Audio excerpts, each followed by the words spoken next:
Hello everyone, welcome to my YouTube channel. कैसे हैं बेटा आप सब? बहुत अच्छे से होंगे। हाँ, थोड़ा सा आपको वीडियो आने में लेट हो गया, लेकिन कोई बात नहीं, परेशान नहीं होना, सारी चीजों को पढ़ा दिया जाएगा। अगर मैं अपनी बात करूँ, क्लास 11th की बात करूँ, रेडॉक्स चैप्टर की बात करूँ, तो रेडॉक्स चैप्टर में हम लोगों ने बेटा बहुत चीजें इंपॉर्टेंट जो थी उसको हम लोगों ने सीख लिया था। अब कुछ हमारे आखिरी टॉपिक्स बचे हैं, उसको हमें कवर करना है। और वो भी कवर करना है तो वो भी ऐसा नहीं है कि वो बहुत ईजी है, सॉरी, और बहुत मतलब इम्पोर्टेंट नहीं है। उसका इम्पोर्टेंट रोल है, क्योंकि अगर वो नहीं पढ़ोगे बेटा तो क्लास 12th में आपको उसका पूरा का पूरा एक चैप्टर मिलेगा आपको वहां से, फिर वो चीजें आपको नहीं समझ में आएगी। तो यहाँ पर हम लोग बहुत बेसिक से, बहुत आराम से, बहुत आसानी तरीके से चीजों को समझेंगे। ठीक है, पेशेंस के साथ पहले चीजों को समझिएगा, फिर उसके बाद नोट करना होगा। जो मैं बोल दूंगी आप खुद नोट कर लेना। ठीक है, तो हमारा जो टॉपिक होता है बेटा, ये होता है विद्युत रासायनिक सेल, इलेक्ट्रोकेमिकल सेल्स क्या होते हैं। अगर मैं बात करूं इलेक्ट्रोकेमिकल सेल की, तो पहले हेडिंग बना लो। अच्छा, तो हेडिंग बनाइएगा विद्युत रासायनिक सेल। विद्युत रासायनिक रासायनिक सेल। ठीक, ये कहीं कहीं पे बेटा वैद्युत भी लिखा होगा, तुम उसको कर लेना, देखना।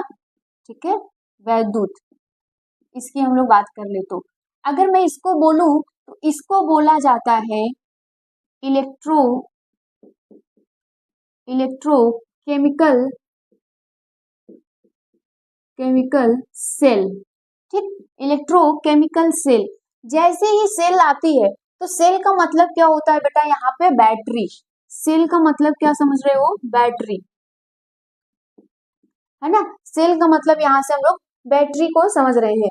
अगर मैं यहाँ पे बोलूं कि इलेक्ट्रोकेमिकल सेल क्या होते हैं, तो अगर इलेक्ट्रोकेमिकल सेल की हम लोग बात करें तो जो बैटरी हमारे घरों में यूज होती है, तो हम लोग बैटरी को कैसे जानते हैं? एक रिमोट वाली बैटरी होती है, घड़ी में भी बैटरी होती है, जो हम लोग हैंड वॉच यूज करते हैं उसमें भी बैटरी होती है। सब अलग अलग प्रकार के सब बैटरियों के नाम होते हैं। अगर हम लोग बात करें बेटा तो ये सब सेल है। क्या है? ये सब सेल है। तो अगर हम लोग देखें यहाँ पे जो हम लोग इलेक्ट्रॉनिक गैजेट्स जिसमें होते हैं, सब में हम लोग सेल का यूज करते हैं। टीवी के रिमोट का हो गया, घड़ी का हो गया, हमारे हैंड घड़ी की। तो इसमें जो होती है, एक होता है पेंसिल सेल, है ना। जो पेंसिल सेल होती है वो रिमोट वगैरह में, घड़ी में यूज किया जाता है। जो हमारे हैंड वॉच होते हैं, हैंड वॉच की अगर मैं बात करूँ तो उसको क्या कहते हैं बेटा? Button cell. क्या कहते हैं? Button cell. उसका स्पेसिफिक नाम होता है मर्क्यूरी सेल। क्या कहा जाता है? मर्क्यूरी सेल कहा जाता है। अगर आप यही क्लास 12th में होते हो, मैं इसको बहुत डेप्थ में, बहुत डीपली आपको पढ़ाती, लेकिन यहाँ पे जो चीजें हैं आपके लिए जरूरी, मैं उसको पूरी कोशिश करूंगी बताने की। और आपका पूरा का पूरा फोकस होना चाहिए चीजों को सुनने का और समझने का। ठीक है, तो अब बेटा मैं बैटरी की अगर बात करूं तो ध्यान से सुनना कि हमें क्यों इसको जरूरत पड़ी पढ़ने की। ऐसा क्या है इसमें जो हमें नहीं पढ़ेंगे तो क्या होने लगेगा, पढ़ेंगे तो। अब जितनी भी बैटरियां हम लोग अपने घरों में यूज होती हैं, क्या उसको हम देखें कि उसको कैसे यूज करते हैं, क्या उसमें होता है। एक्चुअल में जो हमारा चैप्टर चल रहा होता है वो रेडॉक्स चैप्टर चल रहा है। इसमें रेडॉक्स में क्या होता है? ऑक्सीडेशन और रिडक्शन दोनों। मतलब एक इलेक्ट्रॉन लॉस करने वाला होगा, दूसरा गेन करने वाला होगा, तभी तो हमको रेडॉक्स अभिक्रियाएं देखने को मिलेंगी। मतलब रिडक्शन और ऑक्सीडेशन साथ साथ चलने के देखने को मिलेंगी। तो यहाँ पर बैटरी में कुछ इसी प्रकार से होती है। तो अगर मैं बात करूं बेटा तो ये हमारे पास कुछ इस प्रकार की बैटरी हो जाती है। ठीक, इस प्रकार की हमारे पास बैटरी होती है। इसको हम लोग क्या कहते हैं? इसको हम लोग कहते हैं पेंसिल सेल। ठीक है, एक हम लोगों के पास जो होता है, ये होता है इस प्रकार से। एक हम लोगों के पास होता है, इसको हम लोग क्या कहते हैं? बटन के सेल कहते हैं। क्या कहते हैं बेटा? इसमें बटन सेल्स कहते हैं। और इन सब में क्या होता है बेटा? एक केमिकल भरा होता है। इन सब में, इन दोनों में मैं बात करूं तो इन दोनों में क्या भरा होता है? केमिकल एक यूज किया जाता है। उस केमिकल के द्वारा ही हमें क्या मिलती है बेटा? ये सब बैटरियां अपना काम करती हैं। तो इनमें होता क्या होगा? रेडॉक्स अभिक्रियाएं हो रही होंगी। इनमें एक्चुअल में हो क्या रहा होगा? रेडॉक्स अभिक्रियाएं हो रही होंगी। तो अगर मैं यहाँ पर बात करूं, अगर मैं यहाँ पर बात करूं तो इन सबके कि ये काम कैसे करते हैं, इनके अंदर होता क्या होगा। चलो अब उसी चीज को हम लोग बहुत आसान चीजों को आसानी तरीके से समझते हैं। अब पहली बात तो ये समझ लेते हैं कि विद्युत रासायनिक सेल होता क्या है, इसका डिफिनीशन क्या है, कैसे इसको हम डिफाइन करेंगे, क्या कहेंगे। तो अगर मैं बोलूं यहाँ पर बेटा कि विद्युत रासायनिक सेल क्या होता है, तो आप यहाँ पर कहोगे विद्युत रासायनिक सेल एक ऐसा सेल है जो क्या करता है बेटा? यहाँ पर रासायनिक ऊर्जा को केमिकल ऊर्जा में सॉरी, आप बोल सकते हो रासायनिक ऊर्जा को विद्युत ऊर्जा में बदलता है। क्या करता है बेटा? रासायनिक ऊर्जा को विद्युत ऊर्जा में यहाँ पर बदलता है। क्लियर हो रही है? तो यहाँ पर इसका डिफिनीशन लिखिएगा। इसका अगर मैं बात करूं यहाँ पे विद्युत रासायनिक सेल का, तो यहाँ पर लिखना वैद्युत रासायनिक सेल, वैद्युत रासायनिक सेल,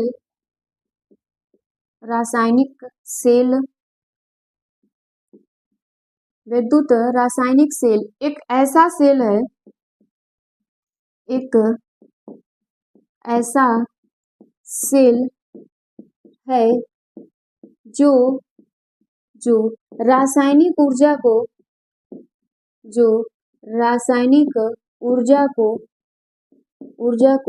विद्युत ऊर्जा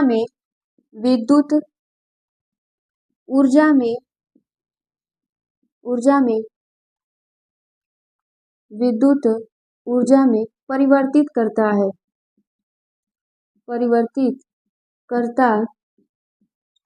कंफर्म हो बेटा? कोई दिक्कत नहीं। अगर आपसे कोई भी पूछे कि चलो बताओ वैद्युत रासायनिक सेल क्या है, तो आप बोलोगे वैद्युत रासायनिक सेल एक ऐसा सेल है जो रासायनिक ऊर्जा को विद्युत ऊर्जा में परिवर्तित करता है, उसे हम लोग क्या कहते हैं? विद्युत रासायनिक सेल। अगर मैं बात करूं बेटा विद्युत रासायनिक सेलों की, तो इसके जो सेल ने खोज किया था, इसमें लुइस गैल्वेनी ने किया था। कौन किया था बेटा? लुइस गैल्वेनी ने यहाँ पर इन सब की खोज की थी। देखो डेप्थ में मैं नहीं पढ़ाऊंगी बेटा, क्योंकि जो सिलेबस में है मुझे वही पढ़ाना है। अगर हाँ आपको डेप्थ में पढ़ना है तो क्लास 12th में एक चैप्टर होता है इलेक्ट्रोकेमिकल, वैद्युत रसायन। उस चैप्टर में मैंने इस टॉपिक को बहुत डेप्थ में पढ़ाया है। आप वहां पे जाके पढ़ लो, कोई दिक्कत नहीं भी पढ़ोगे, लेकिन यहाँ पे मैं जो बता रही हूँ काम की चीजें सब सुन लो, फिर बाकी आप 12th में जब जाना तो वहां पे इस चीजों को और बेहतर तरीके से सुन लेना, ठीक है? चलो अगर मैं बात करूं यहाँ पर, तो ये सारी चीजें आपको क्लियर हो गई होंगी। चलिए इतना इसको नोट कर लीजिए। चलो अब देखो हमें विद्युत रासायनिक सेल को समझना है, बनाना है इसको, तो हम लोग कैसे समझेंगे? पहला काम होता है बेटा हम लोगों का, एक हम लोग क्या लेंगे यहाँ पर, एक बर्तन लेते हैं। जैसे आप हमें क्या बनानी है, सेल्स, कई सारे बैटरी को बना देने हैं, ठीक है? कई सारे सेल्स लगे होंगे तभी तो एक बैटरी का निर्माण हो सकता है। तो यहाँ पर क्या कर सकते हैं हम लोग, यहाँ पर इस प्रकार से दो पात्र लेते हैं, दो बर्तन लेते हैं, है ना? यहाँ पर हमारे पास दो बर्तन होते हैं। अब यहाँ पर हमें क्या करना है, इलेक्ट्रोड लगाना है। अगर मैं बात करूं बैटरी बनाना, तो बैटरी बहुत आसान तरीके से आप लोग बनाना जानते हो, ठीक? अब हमें क्या करना है बेटा, यहाँ पर एक इलेक्ट्रोड इसमें लगाना है, एक इलेक्ट्रोड इसमें लगाना। इलेक्ट्रोड क्या होता है? तो इलेक्ट्रोड धातु का बना होता है, ग्रेफाइट का भी बना होता है, हम लोग ये जानते हैं। इलेक्ट्रोड एक कैथोड होता है, एक एनोड होता है। चलो अगर मैं यहाँ पर लगा दूं, ठीक है? यहाँ पर मैं क्या करूं बेटा, इसमें इलेक्ट्रोड को ऐसे लगा दिया, ऐसे इलेक्ट्रोड इसमें एक लगा दिया, एक इलेक्ट्रोड इसमें लगा दिया मैंने। अब इनको क्या करना है, हमें जोड़ना है। तो यहाँ पर बेटा हम लोग इसको जोड़ रहे हैं, इसको ध्यान सुनना, इसको हम जोड़ रहे हैं और यहाँ पर क्या कर दिए हैं, खाली कर दिए हैं।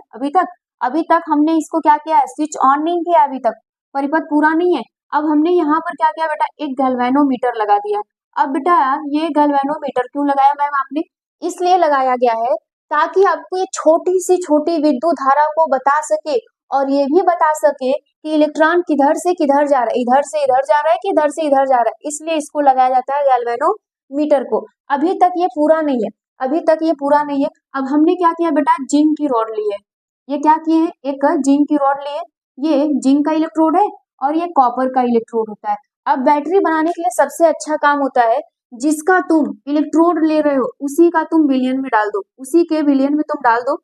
तो यहाँ पर जो विलयन होगा वो ZnSO4, और ये कैसा होता है बेटा, ये एक्वस होता है। ये कैसा होता है, ये एक्वस भरा हुआ है। समझ पा रहे हो कि नहीं? सबसे अच्छा तरीका यही होता है कि अगर आप कोई भी इलेक्ट्रोड ले रहे हो, सेल बना रहे हो, तो जिसका तुम इलेक्ट्रोड ले रहे हो उसी के एक्वस विलयन में उसको डाल दो, ठीक है? यहाँ पे Zn लिया तो हमने ZnSO4 का विलयन ले लिया। यहाँ पर हमने क्या किया था बेटा, कॉपर लिया है, और यहाँ पर हम लोग क्या करेंगे, कॉपर का एक्वस सोल्यूशन लेंगे। क्या लेंगे, कॉपर का एक्वस विलयन ले लेंगे। तो यहाँ पर क्या हो जाएगा, कॉपर सल्फेट हो जाएगा। यहाँ पर क्या होगा भैया, यहाँ पर हमने क्या ले लिया, कॉपर सल्फेट ले लिया। इस प्रकार से इसके विलयन में इसको डाल दिया। अब देखिए, अब यहाँ पर काम कैसे होगा। अब अगर मैं बात करूं तो ये मैंने क्या कर दिया, यहाँ पर इसको मैंने कैथोड कहा, इसको मैंने कैथोड कह दिया, इसको बेटा मैंने क्या कह दिया, एनोड, इसको मैंने एनोड कह दिया। अब अगर मैं आपसे पूछूं कि एनोड पे कैसा चार्ज, इलेक्ट्रोड पे कैसा चार्ज, अब अगर मैं आपसे पूछूं कि बेटा बताओ एनोड पे कैसा चार्ज होता है, कैथोड पे कैसा चार्ज होगा, तो आप बोलोगे हमेशा, आप हमेशा यही बोलते हो कि मैम यहाँ पे जो होता है ये एनोड कैसा होता है, पॉजिटिव, और कैथोड निगेटिव। लेकिन लेकिन इसके केस में उल्टा होता है बेटा, ये डेनियल सेल है। आप हमेशा याद रखिए, विद्युत रासायनिक सेल का सबसे अच्छा एग्जाम्पल होता है डेनियल सेल। इसका हम लोगों ने ये डेनियल सेल लिया, तो यहाँ पर उल्टा हो जाता है, ये हो जाता है निगेटिव, ये हो जाता है निगेटिव, और ये हो जाता है पॉजिटिव। ये क्या हो जाता है, पॉजिटिव। अब ध्यान से देखना, यहाँ पे लोन एक शब्द होता है बेटा, लोन, LOAN, ये लोन। यहाँ पर L का मतलब होता है लेफ्ट, ठीक है, O का मतलब होता है ऑक्सीडेशन, ऑक्सीडेशन, और A का मतलब होता है बेटा एनोड, A का मतलब होता है एनोड, और N का मतलब होगा यहाँ पे N निगेटिव। क्या होता है, N निगेटिव, ठीक। तो इसका मतलब है कि लेफ्ट में जो होगा उसमें ऑक्सीडेशन होगा, और ये एनोड होगा, और ये निगेटिव होगा। लोन हमेशा याद रखिए। और तो फिर उसके बाद राइट वाला आपको खुद ही पता हो जाएगा, इसी का उल्टा ही होगा। अब जरा ध्यान से सुनना, ये काम कैसे करता होगा। अब हमने क्या किया, इसको यहाँ पे स्विच को ऑन कर दिया। अब यहाँ पर क्या लगा दिए, एक बल्ब लगा दिए, है ना, बल्ब लगा दिए, और देखो ये बल्ब क्या होने लगी, चलना शुरू कर दिया। अब जैसे ही हमने इसको स्विच को ऑन किया, ये करंट क्या होने लगी, फ्लो होने लगी, और ये चलना शुरू कर दिया। ये बल्ब क्या करने लगा बेटा, ग्लो करने लगा। अब हुआ क्या इसमें, इसमें हुआ क्या होगा। अब स्वाभाविक सी बात है कि हम लोग रेडॉक्स पढ़ रहे हैं, तो इसमें रेडॉक्स अभिक्रियाएं हो रही होंगी, मतलब ऑक्सीडेशन भी हो रहा होगा और रिडक्शन भी हो रहा होगा। अब सवाल ये उठता है कि किसका ऑक्सीडेशन होगा, किसका रिडक्शन होगा। अब जरूर इसी बात ये ध्यान में रखिएगा कि आप अपने घरों में कभी कभी बैटरी लाते हो बेटा, तो वो 1 2 3 4 दिन के बाद वो खत्म हो जाता है, डेड कर जाता है, नहीं चलता है। प्रॉब्लम क्या आती है उसमें, अब ध्यान से सुनना कि प्रॉब्लम क्या आती है। अगर मैं बताऊं यहाँ पे, तो जो हमारा जिंक होता है बेटा, ये जिंक क्या होता है, मोर रिएक्टिव एलिमेंट है, और यहाँ पे कॉपर जो होता है वो लेसर रिएक्टिव एलिमेंट है। तो ये मोर रिएक्टिव एलिमेंट है, जैसे हम इसको करंट देंगे ये मार टूटना चालू शुरू हो जाएगा, अपने इलेक्ट्रॉन को टूटना तोड़ेगा तोड़ेगा। जब ये बेटा अपने आप को तोड़ना शुरू करता है, तो ये टूटता है Zn2+, Zn2+।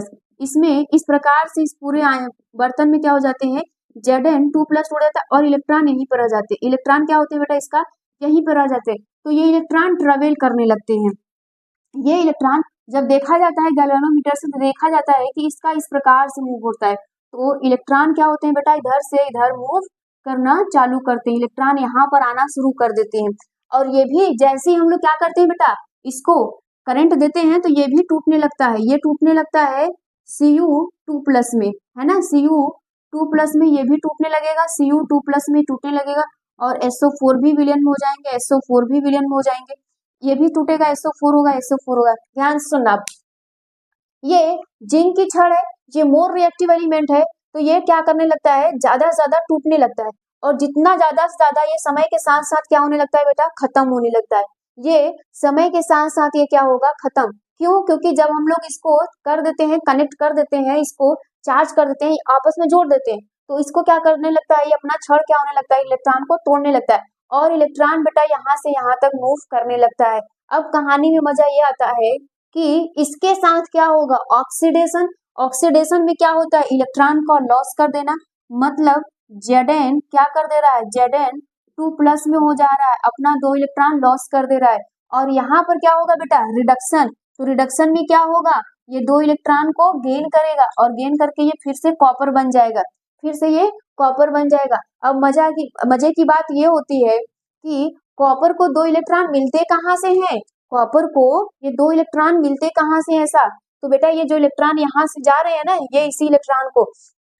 अब ध्यान से सुनना, अब अगर मैं इसको आधा कर दूं, इस पूरे परिपथ को आधा तरीके से आपको समझाऊं, देखो आधे, अगर मैं यहाँ पर आधा किसी एक को लेकर समझाऊं, तो हो क्या रहा था, Zn करंट आया तो ये इलेक्ट्रॉन जो इलेक्ट्रोड है Zn की, जो Zn का छड़ है बेटा, ये टूट रहा है। ये क्या हो रहा है, समय के साथ साथ खत्म हो रहा है, मतलब ये समय के साथ साथ खत्म हो रहा है। तो इसके इलेक्ट्रॉन क्या कर रहे हैं, इधर की तरफ मूव कर रहे हैं, और पूरे विलियन में क्या हो रहा है, Zn2 plus Zn2 plus Zn2 plus पूरा भरता जा रहा है, भरता जा रहा है। और तो ये इसको हम लोग क्या कहते हैं बेटा, यहाँ पर अर्ध ऑक्सीकरण अभिक्रिया कहते हैं। इतना डेप्थ में नहीं जाना है ना, लेकिन हम फिर भी समझा दे रहे हैं। ये क्या होता है बेटा, अर्ध ऑक्सीकरण अभिक्रियाएं होती है। अब इधर देखो, इधर क्या होगा, रिडक्शन होगा, है ना। रिडक्शन में क्या होता है, गेन ऑफ इलेक्ट्रॉन, क्या होता है, गेन ऑफ इलेक्ट्रॉन। तो ये भी क्या होता है, अर्ध अपचयन होती है। क्या होती है बेटा, अर्ध अपचयन।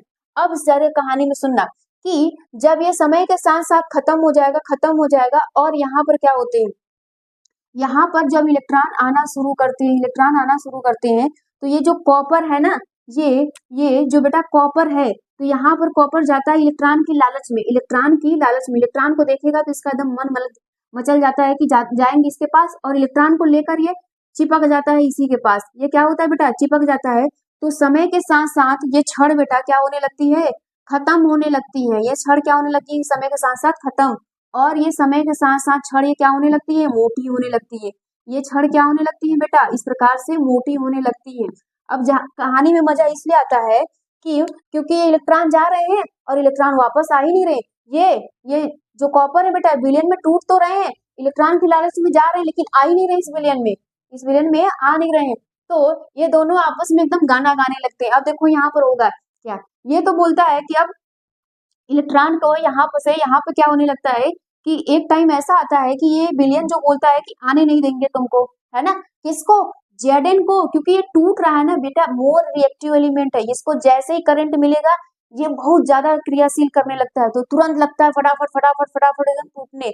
जब टूटने लगेगा तो हालत इसकी खराब हो जाएगी। क्यों, क्योंकि इस पूरे विलियन में क्या हो जाएगा, Zn एकदम भरता जा रहा है। तो ये एकदम Zn का विलियन जो है वो एकदम इसको गाना गाएगा कि अब आने नहीं देंगे तुमको, है ना। आने नहीं देंगे का मतलब है कि भैया तुमको तोड़ने नहीं देंगे, अब तुम टूटना मत। और ये विलियन क्या होने लगता है, ये विलियन होता है पूरा सल्फेट से भर जाता है। क्यों, क्योंकि यहाँ पे जो कॉपर का विलियन है, सॉरी, यहाँ पे जो कॉपर सल्फेट का विलियन है बेटा, ये कॉपर इस इलेक्ट्रॉन की लालच में जाता है और यहीं चिपक जाता है। जब चिपक जाता है तो समय के साथ साथ ये इलेक्ट्रोड मोटा होने लगता है, और ये समय के साथ साथ इलेक्ट्रोड खत्म होने लगता है। तो ये भी गाना गाने लगता है कि यहाँ पर क्या होने लगेंगे, बोलो, यहाँ पर ये क्या बोलता है कि आने नहीं देंगे, और ये कहता है कि जाने नहीं देंगे तुमको, है ना। यहाँ पे 3 इडियट में मूवी में गाना सुने हो ना कि जाने नहीं देंगे तुमको। तो ये क्या करता है, कॉपर को सोचता है कि अब ना जाए, जाने नहीं देता है। तो ये रिएक्शंस क्या होने लगती है बेटा, एक बार ये खत्म हो जाती है।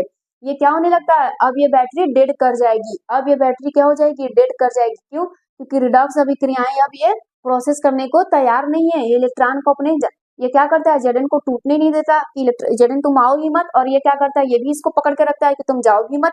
ठीक, ये आने नहीं देता, ये जाने नहीं देता है। तो अब समस्या आ जाती है कि अब यही हाल होता है बेटा कि जब हम लोग बैटरी खरीद कर लाते हैं, वो 1-2 दिन में डेड कर जाते हैं। तो अब हम लोगों ने कंप्लेन क्या करना है, कंपनी पे कंप्लेन कर देंगे कि सेल अच्छी नहीं दी हो, ये वो। लेकिन उनके साथ ये वाला खेल होने लगता है बेटा। ये जो बैटरी के अंदर जो केमिकल होते हैं, ये पूरी की पूरी प्रक्रिया करने लगते हैं। ये समझने के लिए हम लोग ऐसा किए हैं। अब देखो, अब जानते हैं हम लोग कि जब जब अत्याचार बढ़ती है धरती पे, तो कोई ना कोई अवतार तो लेता ही है ना। तो यहाँ पर क्या आता है बेटा, यहाँ पर आएगा एक सॉल्ट ब्रिज, यहाँ पर एक आता है सॉल्ट ब्रिज, इसको हम लोग कहते हैं लवण सेतु। क्या कहते हैं, लवण सेतु कहा जाता है, लवण सेतु। ठीक, सॉल्ट ब्रिज, ठीक है, सॉल्ट ब्रिज यहाँ पर कहा जाता है। अब यहाँ पर ध्यान से देखना, सॉल्ट ब्रिज कहा जाता है। अब देखो होता क्या है कि इसमें सॉल्ट होगा, सॉल्ट में बेटा इसमें हो सकता है NaCl हो, या हो सकता है KCl हो, ये दोनों इसमें भरे हो सकते हैं। तो अब ये क्या करेगा, अब इसमें जो NaCl है एक चिपचिपे पदार्थ के साथ मिला होता है, इसमें भरा होता है NaCl। ठीक है, ये होता है बेटा, ये कांच का हो सकता है, प्लास्टिक का हो सकता है, कार्डबोर्ड का भी हो सकता है मोटा। ठीक है, ये ऐसा हो सकता है। इसमें क्या होगा, हो सकता है NaCl भरा हो या KCl भरा, लेकिन उस चिपचिपे पदार्थ के साथ मिलकर भरा होता है। मतलब कि यहाँ पर अगार अगार एक पदार्थ होती है जिसको हम लोग बायोलॉजी में एल्गी के नाम से भी जानते हैं, इसमें भरा होता है। ठीक है, उसके साथ ही भरा होता है।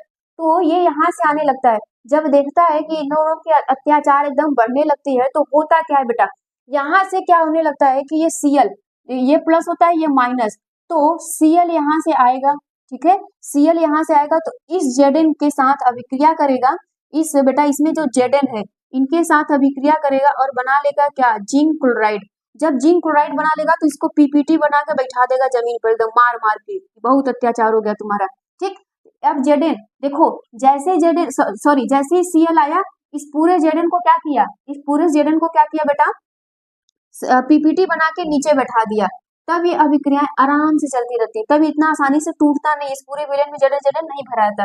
फिर उसके बाद यहाँ पर क्या होता है, यहाँ पे सल्फेट एकदम पूरा भरा हो गया, क्यों, क्योंकि कॉपर तो यहीं पर पूरा चिपकता जा रहा है, इलेक्ट्रॉन के चक्कर में यहीं पर चिपक जा रहा है, इस विलयन में आ ही नहीं रहा है।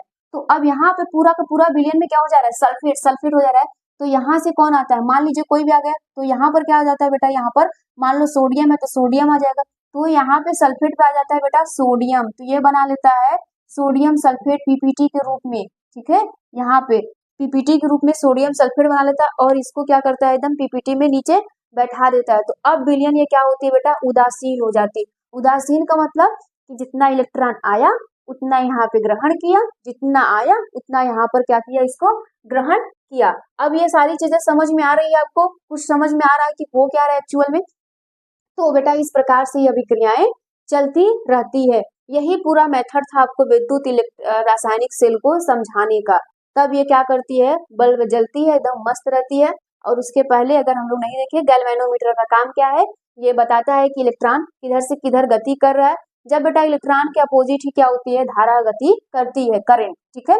इस प्रकार से हम लोग इसको समझते हैं। अब अगर आपसे कोई पूछे तो आप बता देना कि विद्युत रासायनिक सेल क्या होता है, इसके बारे में ये बना लेना पहले कि क्या करना है। जिस हम दो छड़ लेते हैं, दो छड़ में क्या होता है बेटा, एक ऐसा छड़ लेंगे जो ऑक्सीडेशन करे, एक ऐसा छड़ लेंगे जो रिडक्शन करे। ये कहानी लिख लेना। देखो बहुत डेप्थ में नहीं जानना है, 12th में बहुत डेप्थ में पढ़ना है। मैंने ये सारी चीजें आपको 12th के लगभग बता दी, ये चीजें याद रखिएगा, मेंशन कर लो जाओगे। फिर क्या होता है कि हम लोग इसको क्या करते हैं, करंट देते हैं। जब करंट देते हैं तो समय के साथ साथ Zn क्या होता है बेटा, क्रियाशील ज्यादा है तो समय के साथ साथ ये खत्म होता है और ये समय के साथ साथ मोटा होता जाता है। क्यों होता है, क्यों, क्योंकि कॉपर क्या होता है, इलेक्ट्रॉन की लालच में जाता है। क्यों, क्योंकि वो कॉपर बनना चाहता है, ठीक ठीक। तो यहाँ पर कॉपर आयन से कॉपर में बनना चाहता है, तो इलेक्ट्रॉन बनने के चक्कर में, इलेक्ट्रॉन के लालच में चक्कर में जाता है और यहीं पे चिपका रह जाता है। तो पूरे विनल में क्या हो जाता है, सल्फेट सल्फेट भर जाता है। और यहाँ पे क्या हो जाता है बेटा, जिंक जिंक होता है पूरे विलयन में, क्योंकि बहुत तेजी से टूटता है, पूरा विलयन में जिंक जिंक होता है। फिर एक समय ऐसा आता है कि ये अभिक्रियाएं नहीं होती है, असंतुष्ट हो जाती है। तो हम यहाँ पे एक सॉल्ट ब्रिज लाते हैं, ठीक है, सॉल्ट ब्रिज लाते हैं। तो सॉल्ट ब्रिज में क्या होता है, NaCl या KCl होता है। वो क्या करता है बेटा, इसके साथ Zn के साथ रिएक्शंस करके पीपीटी बना के इसको नीचे बैठा देता है। और यहाँ पे क्या होता है, सल्फेट के साथ रिएक्शंस करके पीपीटी बना के नीचे बैठा देता है। फिर ये क्या करती है बेटा, अभिक्रियाएं पुनः अपने रूप में व्यवस्थित चलती रहती है। ये पूरी कहानी थी डेनियल सेल की। अब अगर मैं यहाँ पे बात करूं कि लवण सेतु क्या होता है, तो लवण सेतु की क्या काम होता है बेटा, परिपथ को क्या करना, पूर्ण करना। इसके पहले परिपथ पूर्ण नहीं था, क्यों, क्योंकि ये खत्म हो जाएगा, तेजी से टूटेगा, ये खत्म हो जाएगा, फिर टूट जाएगा, खत्म। अब ऐसे रहेगा, जब हम लोग सॉल्ट ब्रिज लगाएंगे, जितना आराम से टूटेगा उतने को बैठाएगा, उतने को बैठाएगा, उतने को बैठाएगा, तो ये परिपथ क्या रहेगा, पूरी तरह से पूर्ण रहेगा। गैल्वेनोमीटर का काम क्या है, इलेक्ट्रॉन को बताना कि किधर से किधर जोड़ रहा है। ये थी पूरी कहानी और उम्मीद है कि बेटा आपको ये बहुत अच्छे से समझ में आया होगा। अब हम लोग नेक्स्ट वीडियो में ये सीखेंगे कि हम लोग इलेक्ट्रोड कौन सा लें, कैसे पहचानेंगे कि इलेक्ट्रोड में कौन इलेक्ट्रॉन को ज्यादा लॉस करेगा, कौन इलेक्ट्रॉन को आसानी से गेन करेगा, या ऑक्सीडेशन कौन करवाएगा या अपचयन करवाएगा। नेक्स्ट वीडियो में हम लोग सीखेंगे। तो कुछ कोशिश करिएगा अपने से लिखने की। हमने बता दिया कि यहाँ पे लवण सेतु का काम क्या होता है, परिपथ को क्या करना, पूर्ण करना, और परिपथ की उदासीनता को बनाए रखना, ये काम होता है। और यहाँ पे गैल्वेनोमीटर का काम क्या होता है ये, और यहाँ पर इलेक्ट्रोड, कैथोड, ये सब क्या है, और ये पूरा का पूरा प्रोसेस कैसे काम किया, ये तो आपको आता ही होगा। ठीक है, थैंक यू।